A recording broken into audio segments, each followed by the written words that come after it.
నమస్తే, welcome to Disha TV. ప్రస్తుతం మనతో పాటు కాంగ్రెస్ టీపీసీసీ అధికార ప్రతినిధి రియాజ్ సార్ గారు ఉన్నారు. తెలంగాణ తాజా రాజకీయ పరిణామాలపై మాట్లాడదాం.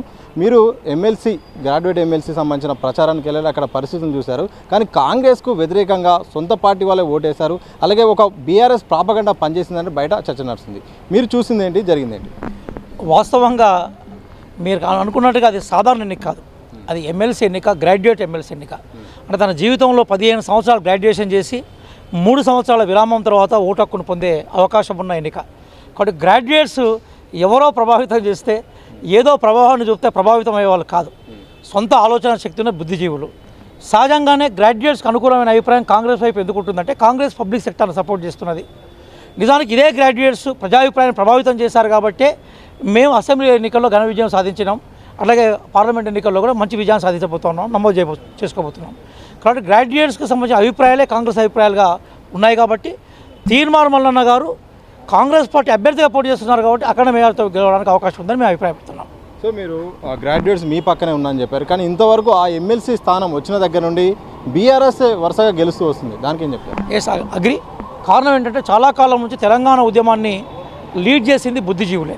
అంటే మనం ఒక రకంగా చూసుకోవాలంటే తెలంగాణ ఉద్యమం మొట్టమొదటి 69లో కానీ 52లో కానీ మొన్న మలిదశ ఉద్యమంలో కానీ ఎక్కువగా ఈ సమాజంలో ఉన్న చదువుకున్న సెక్షన్స్, మొదటి తరం ఉద్యోగస్తులు, అలాగే ఉద్యోగాల కోసం ఎదురు చూస్తున్న వాళ్ళు తెలంగాణ సపరేట్ రాష్ట్రం ఏర్పడితే మాకు న్యాయం జరుగుతుంది అనుకున్నారు.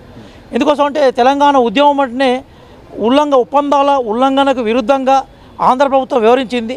అంటే ఒప్పందాల ఉల్లంఘన చేసింది కాబట్టి ఆ ఉల్లంఘనకు వ్యతిరేకంగా తెలంగాణ ఉద్యమం వచ్చింది. కాబట్టి సహజంగానే బుద్ధిజీవులందరూ కూడా తెలంగాణ ఉద్యమాన్ని కోరుకున్నారు. అప్పుడు ఏకైక రాజకీయ పార్టీగా మేమే ఉన్నాం అని ఎప్పుడైతే టీఆర్ఎస్ ఎలియాస్ బీఆర్ఎస్ పోటీ చేసిందో వాళ్ళకి సపోర్ట్ చేశారు. దిలీప్ కుమార్ గారు ఎన్నిక కానీ, పల్లారాజేశ్వర రెడ్డి గారు ఎన్నిక కానీ దానికి మనం నిదర్శనం చూడవచ్చు. కానీ ఎప్పుడైతే టీఆర్ఎస్ తన పేరులో తెలంగాణను తీసుకొని బీఆర్ఎస్గా మారిందో, కన్నతల్లి పేరు మార్చుకున్న తర్వాత తెలంగాణ రిప్రజెంటేషన్ను పొందే నైతిక అర్హతను కోల్పోయింది. అందుకో సహజంగా ఇప్పుడు మీరు అంటున్న టీఆర్ఎస్ అది టీఆర్ఎస్ కాదు, అది బీఆర్ఎస్ఏ. స్వయంగా ఆ పార్టీ స్థాపకుడు కేసీఆరే మేము బీఆర్ఎస్గానే ఉంటాం, మేము టీఆర్ఎస్గా మారం అన్నారు దాని పేరు మారుస్తున్న చర్చ సందర్భంలో. కాబట్టి ప్రజలు ఇప్పుడు అట్లా చూడలేదు. తెలంగాణ కోసం టీఆర్ఎస్కి అవకాశం ఇచ్చారు, కానీ తెలంగాణను ఇచ్చిన పార్లమెంట్లో చర్చల ద్వారా తెలంగాణ ఇచ్చిన Congress party, Telangana bill pass కావడానికి అనుకూలంగా వ్యవహరించిన కాంగ్రెస్ పార్టీని మొన్న ఎన్నుకున్నారు. అదే అభిప్రాయం ఇప్పుడు బుద్ధిజీవులు గ్రాడ్యుయేట్లో కూడా వ్యక్తమవుతుంది. కాబట్టి కాంగ్రెస్ పార్టీ అభ్యర్థి గెలుస్తారని మేము బలంగా విశ్వసిస్తున్నాం. తెలంగాణ ఆవిర్భావ వేడుకల సందర్భంగా తెలంగాణ చిహ్నాన్ని మారుస్తున్నామని ఇప్పటికే రేవంత్ రెడ్డి స్పష్టం చేశారు. దానిపైన కూడా పరిశీలన కూడా జరుగుతుంది. రాజరిపకు ఆనవాళ్ళు కూడా తీసేయాలని కూడా ఆయన చెప్తున్నాడు. ఏం మారబోతుంది? చిహ్నం మారడం వల్ల కూడా ఎలాంటి ప్రభావం ఉండబోతుంది? ఇప్పుడు ఒక్క విషయం బాగా గుర్తుపెట్టుకోండి. ఇప్పటివరకు ప్రపంచంలో మొత్తం ఎక్కడైనా కూడా చాలా కాలం వరకు చరిత్ర అంటే రాజులు రాణులు, వాళ్ళ ప్రేమ కథలు, అట్లాగే సామ్రాజ్య విస్తరణలే చరిత్ర. కానీ అది చరిత్ర కాదు. చరిత్ర అంటే ప్రజల జీవన విధానం చరిత్ర, ప్రజల సామాజిక జీవితం, ప్రజల ఆర్థిక జీవితం, ప్రజల పోరాటాలు, ప్రజల జీవన మరణ సమస్యలు చరిత్ర. అందుకోసమే ఇప్పుడు మీరు చరిత్ర దృక్పథం కూడా మారింది. మీరు ఇప్పుడు ఏ చరిత్ర తీసుకోండి అకాడమిక్గా, దానిపైన హెడ్డింగ్ ఏముంటుందంటే ది సోషల్ ఎకనామిక్ హిస్టరీ అని ఉంటుంది. తెలంగాణ సోషల్ ఎకనామిక్ హిస్టరీ ఎందుకు ఉంటుందంటే ప్రజల జీవన పరంపరే చరిత్రగా నమోదైంది. కాబట్టి రేపు మేము మార్చబోయే క్షీణం ఏదైతుందో అది చరిత్రలో ఉండే ఆనవాళ్ళే ఉంటాయి, కానీ ప్రజల పోరాటాల సంబంధించి ఆనవాళ్ళ వైపు ఉండాలి. ఎందుకోసం అంటే ఈరోజు మనం అనుకుంటున్న తెలంగాణ రాష్ట్రము మిగతా 28 రాష్ట్రాలకు ఎందుకు భిన్నంగా ఉన్నదంటే, ఈ రాష్ట్రము ప్రజల కోరిక ప్రకారము ప్రజల పోరాటాల ఫలితంగా ఏర్పడే రాష్ట్రం. కాబట్టి సహజంగా ఈ చిహ్నం కూడా ప్రజల పోరాటాలను ప్రతిబింబించాలి కదా. కాబట్టి ఆ దిశగానే ఉంటుంది. అందుకోసం మీరు అనుకున్నట్టుగా ఇదేదో మనకు ఎవరికి అతీతంగా ఉండే చిహ్నంగా ఉండదు. తెలంగాణను రిఫ్లెక్ట్ చేస్తుంది, తెలంగాణ ప్రజల జీవన విధానం రిఫ్లెక్ట్ చేస్తుంది. చూస్తూ ఉండండి. సో ఆ చిహ్నంలో మాత్రం ఇప్పటివరకు చార్మినార్ బొమ్మ ఉంది, దాంతోపాటు కాకతీయుల కళాతోరణం ఉంది. వాటిని తీసేస్తున్నారా? రాజనీతి ఆ ఆరోపణ నేపథ్యం ఇప్పుడు బేసికల్గా ఏంటంటే, ఇప్పుడు నేను చెప్పాను చరిత్రను అర్థం చేసుకున్న కోణం బట్టి ఉంటుంది. చార్మినార్ను ఈ తెలంగాణకు సంబంధించిన నిషాన్గా గుర్తిస్తాం మనం. కొంతమంది చార్మినార్ను దీన్ని మత చిహ్నంగా గుర్తించే వాళ్ళు కూడా ఉన్నారు. చార్మినార్ అనేది తెలంగాణ ప్రజల యొక్క రక్తము చెమట పన్నుల రూపంలో ఉంటే ఆ పన్నుల ద్వారా కట్టిన దానిగా కూడా మనం దాన్ని చూస్తాం. కొంచెం చూసే దృక్పథాన్ని బట్టి చరిత్ర ఉంటుంది, అర్థం చేసుకున్న దృక్పథాన్ని బట్టి చరిత్ర విశ్లేషణ ఉంటుంది. మేము చాలా క్లియర్గా ఏం చెప్తున్నామంటే, కాంగ్రెస్ పార్టీగా ముఖ్యమంత్రి చాలా కేటగారికల్గా చెప్పిన విషయం ఏంటంటే, మేము రాజరికానికి సంబంధించిన యుద్ధాలు, రాజరికానికి సంబంధించిన దర్పాలకు తెలంగాణ చీనం కాదు, ప్రజా పోరాటాలకు చీనం. ఈ తెలంగాణలో సమ్మక్క సారాలక్కల వీరోచితమైన పోరాటం ఉంది, సర్వాయి పాపన వీరోచితమైన పోరాటం ఉంది, షేక్ బందగి వీరోచితమైన త్యాగం ఉంది. అట్లాగే తెలంగాణ 69 ఉద్యమంలో కానీ తర్వాత కాలంలో కానీ వీరోచితమైన త్యాగాలు ఉన్నాయి. వాటిని రిఫ్లెక్ట్ చేసే విధంగా ఉండాలి. ఎందుకంటే ఈ రాష్ట్రం ఏర్పడిందే అమరుల త్యాగాల మీద. అమరత్వం చరిత్రలో ఉంది, అమరత్వం వర్తమానంలో ఉంది, అమరత్వం భవిష్యత్తులో కూడా ఉన్నప్పుడు ఆ గుర్తింపు రావాలనే ఉద్దేశంతో మేము ఆ దిశగా ఆలోచిస్తున్నాం. సో జయ జయ హే తెలంగాణ గేయం పట్ల కూడా వివాదం చేస్తుంది. ఎందుకంటే ఆ పాటకు సంగీతాన్ని అందిస్తున్నారు కీరవాణి. తెలంగాణ ప్రాంతానికి సంబంధించిన సంగీత దర్శకులు ఎవరా లేరా అని కూడా ఇటు కళాకారులు కూడా బయటకు వచ్చి మాట్లాడుతున్నారు. ఎందుకు? 2 విషయాలు సార్. ఉద్యమకారులు గీతం మీద, గీతానికి సంబంధించిన ఇష్యూస్ మీద మనం మాట్లాడినప్పుడు దాన్ని అర్థం చేసుకునే ప్రయత్నం చేయాలి. కానీ టీఆర్ఎస్ ఏలియాస్ బీఆర్ఎస్ మాత్రం దాని మీద మాట్లాడే అర్హత లేదు. ఎందుకోసం అంటే 10 ఏళ్ళ నుంచి మీరు తెలంగాణ రాష్ట్ర గీతాన్నే మీరు ఏర్పాటు చేయడం వాళ్ళు, మీరు ఇప్పుడు గీతాన్ని మీరు వెలుగులో తీసుకురాగానే మీరు పరేషాన్ ఎందుకైతే ఉన్నారు? అందశ్రీని ఆగవాగం చేసిన మీరు ఈరోజు అందశ్రీని తన సొంత టేబుల్, మన డైనింగ్ టేబుల్ మీద కూర్చొని అతనితో పాటుగా భోజనాలు చేసి వారి అభిప్రాయాలను విలువ ఇచ్చిన ముఖ్యమంత్రి గారిని ఈరోజు అందశ్రీ గీతానికి, అందశ్రీ గారి గౌరవిస్తే మీరెందుకు బెంబేలు తిప్పుతూ ఉన్నారు? 3వ విషయం ఏంటంటే కాళేశ్వరం డిజైన్ కోసం మీరు ఎవరు ఉపయోగించారు?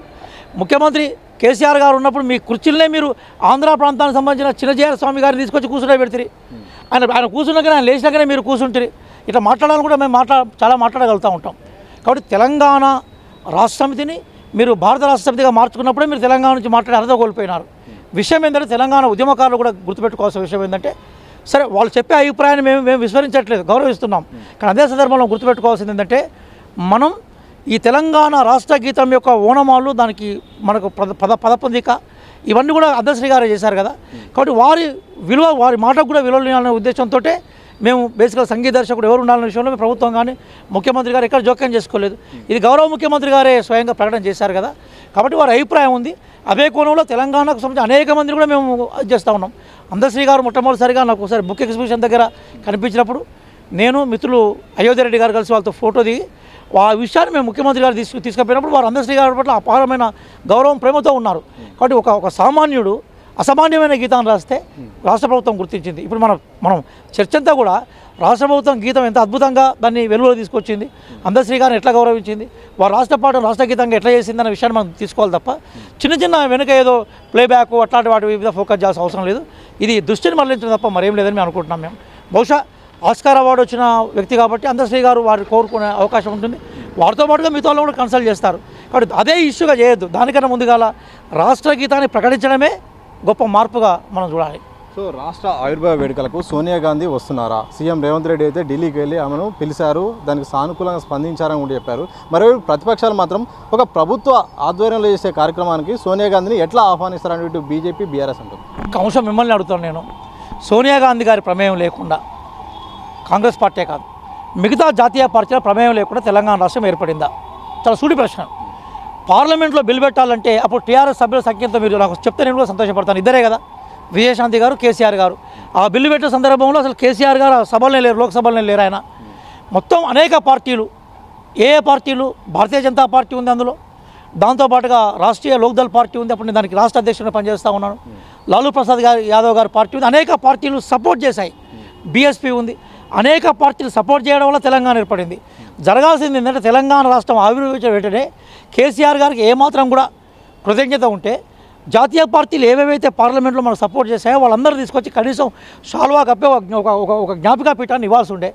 10 ఏళ్ళు నువ్వు ఏ రాష్ట్రం ఎవరి యొక్క ప్రోత్సాహ ఫలితంగా, ఎవరి మద్దతు ఫలితంగా ఏర్పడిందో ఆ జాతీయ పార్టీలు ఒక్కరు కూడా పిలవబోతివి, ఒక్కరికి సన్మానం చేయబోతివి, ఒక్కరి పేరు ఉచ్చరించకపోతివి. ఈరోజు ఆ ఏర్పాటు, ఆ బిల్లుకు సంబంధించిన ఇష్యూస్ మీద పూర్తిగా నాయకత్వం వహించి మిగతా రాజకీయ పార్టీలు ఒప్పించి ఆ రోజు అద్వానీ గారితో కూడా సోనియా గాంధీ గారు మాట్లాడిన విషయాన్ని మనం విస్మరించకూడదు. కాబట్టి అన్ని రాజకీయ పార్టీలను ఒప్పించి మెప్పించి తెలంగాణ రాష్ట్రం ఏర్పాటుకు సహకారం అందించిన సోనియా గాంధీ గారిని పిలిస్తే ఎందుకో పాపం వాళ్ళ భూమి కింద కదిలిపోతున్నట్టుగా మనం చూడాలి. మరి ఇదే కేసీఆర్ గారి కుటుంబము మొత్తం మనవాళ్ళు, మునిమనమరాళ్ళు వీళ్ళందరూ పట్టుకపోయి సోనియా గాంధీ కృతజ్ఞత చెప్పినప్పుడు మరి ఈ ఆర్గ్యుమెంట్ ఎక్కడ పోయిందో ఒక్కసారి ఆలోచిస్తే తెలుస్తూ ఉంటుంది. ప్రజలు అంత జ్ఞాపకాన్ని మర్చేవాళ్ళు కాదండి, ప్రజలకు చాలా విషయాలు జ్ఞాపకం ఉంటాయి. కేసీఆర్ గారు కానీ కేటీఆర్ గారు కానీ పాపం వాళ్ళకు ఈ ఆడలేక గజ్జల బరువు లెక్క వాళ్ళ కథ తయారైంది. ఇక బీజేపీ విషయానికి వస్తే ఎక్కడ కూడా మేము చాలా క్లియర్ చెప్పినాం కదా, మా నాయకులు కానీ తెలంగాణ ఉద్యమకారులుగా మేము కానీ జాతీయ పార్టీల మద్దతు లేకుండా తెలంగాణ ఏర్పడడం సాధ్యం కాదు. బీజేపీ మద్దతు ఇచ్చింది. కానీ 1998లోనే ఒక ఓటు 2 రాష్ట్రాలు అన్నప్పుడు మీరే కాకినాడలో చేసి తీర్మానం కదా. మరి అప్పుడు 2000 సంవత్సరంలో జార్ఖండ్, ఉత్తరాఖండ్, ఛత్తీస్గఢ్ మీరు ఏర్పాటు చేసినప్పుడు తెలంగాణ ఏర్పాటు చేస్తే ఈ గౌరవం మీకే దక్కేది కదా. అంత అయిపోయి కాంగ్రెస్ ఇచ్చే టైంకి వచ్చి కాంగ్రెస్ ఇవ్వడానికి సిద్ధపడ్డప్పుడు మేము ఎక్కడ వెనకబడిపోతామని చెప్పేసి మీరు వచ్చారు. సుష్మా స్వరాజ్ లాంటి వాళ్ళు గొప్పవాళ్ళు, వాళ్ళు నిజంగా కూడా తెలంగాణ కోసము వాళ్ళు సపోర్ట్ చేశారు, కాదనట్లేదు. కానీ మీరు రేపు సోనియా గాంధీ గారిని తీసుకొస్తే అదేదో చారిత్రక తప్పిదం చేసినట్టుగా మాట్లాడడం అనేది దుర్మార్గం. అది సో పార్టీ పరంగా మీరేం చెప్తారు? సోనియా గాంధీ గారు రావడం అనేది తెలంగాణ ప్రజల యొక్క ఆకాంక్షలకి అదొక దర్పణంగా ఉంటుంది. ఎందుకోసమంటే మనం సుదీర్ఘమైన పోరాటాలు మనం ఇక్కడ గల్లీలలో, గ్రామాల్లో, పట్టణాల్లో, నగరాల్లో, యూనివర్సిటీలో ఎంత చేసినా కూడా దీని బిల్లును ఆమోదించేది మాత్రం పార్లమెంట్లోనే. అప్పుడు యూపీఏ అధికారంలో ఉంది. అప్పుడు ఆమె యూపీఏ చైర్పర్సన్ విషయాన్ని మర్చిపోతున్నారు. తెలంగాణ రాష్ట్రం ఏర్పడ్డప్పుడు ప్రధానంగా బిల్లు పెట్టడంలో కీలకమైన పాత్ర పోషించింది ఎవరు? కాంగ్రెస్ పార్టీ. మద్దతు చెప్పింది ఎవరు? యూపీఏ, అట్లాగే బీజేపీ కూడా. అప్పుడు యూపీఏ చైర్మన్ గారు ఉన్నారు, సోనియా గాంధీ గారు ఉన్నారు. కానీ యూపీఏ చైర్మన్ ఆధ్వర్యంలో బిల్లు పెట్టబడ్డప్పుడు, వారి కృషి వల్ల బిల్లు పెట్టబడ్డప్పుడు 10 సంవత్సరాలు మీరు చరిత్రను విస్మరించి తప్పు చేస్తే ఆ తప్పును సరిచేయడం కోసమే సోనియా గాంధీ గారిని పిలుస్తున్నాం. సోనియా గాంధీ గారిని పిలవడం అనేది 100కి 1,00,00,000% రైట్. సోనియా గాంధీ గారిని పిలవకుంటే తెలంగాణ ప్రజలు ఏ ఆకాంక్షల కోసం పోరాడారో ఆ తెలంగాణ ఇచ్చిన సోనియా గాంధీ పట్ల మనం గౌరవంగా ప్రవర్తించినట్టే. కాబట్టి ప్రజలు కోరుకుంటున్నారు కదా సోనియా గాంధీ గారు రావాలని, కోరుకున్నారు కాబట్టి 10 ఏళ్ల తర్వాత అయినా కూడా మళ్ళీ కాంగ్రెస్కే పట్టం కట్టారు తప్ప వేరే పార్టీ వైపు ప్రజలు చూడలేదు. సో 10 ఏళ్ళు అధికారంలో ఉన్నది, అలాగే సీఎంగా కేసీఆర్ చేశారు, అది అయిపోయింది. చాలామందిని కూడా సన్మానించలేదు. ఇప్పుడు కాంగ్రెస్ పార్టీ అధికారంలో ఉంది.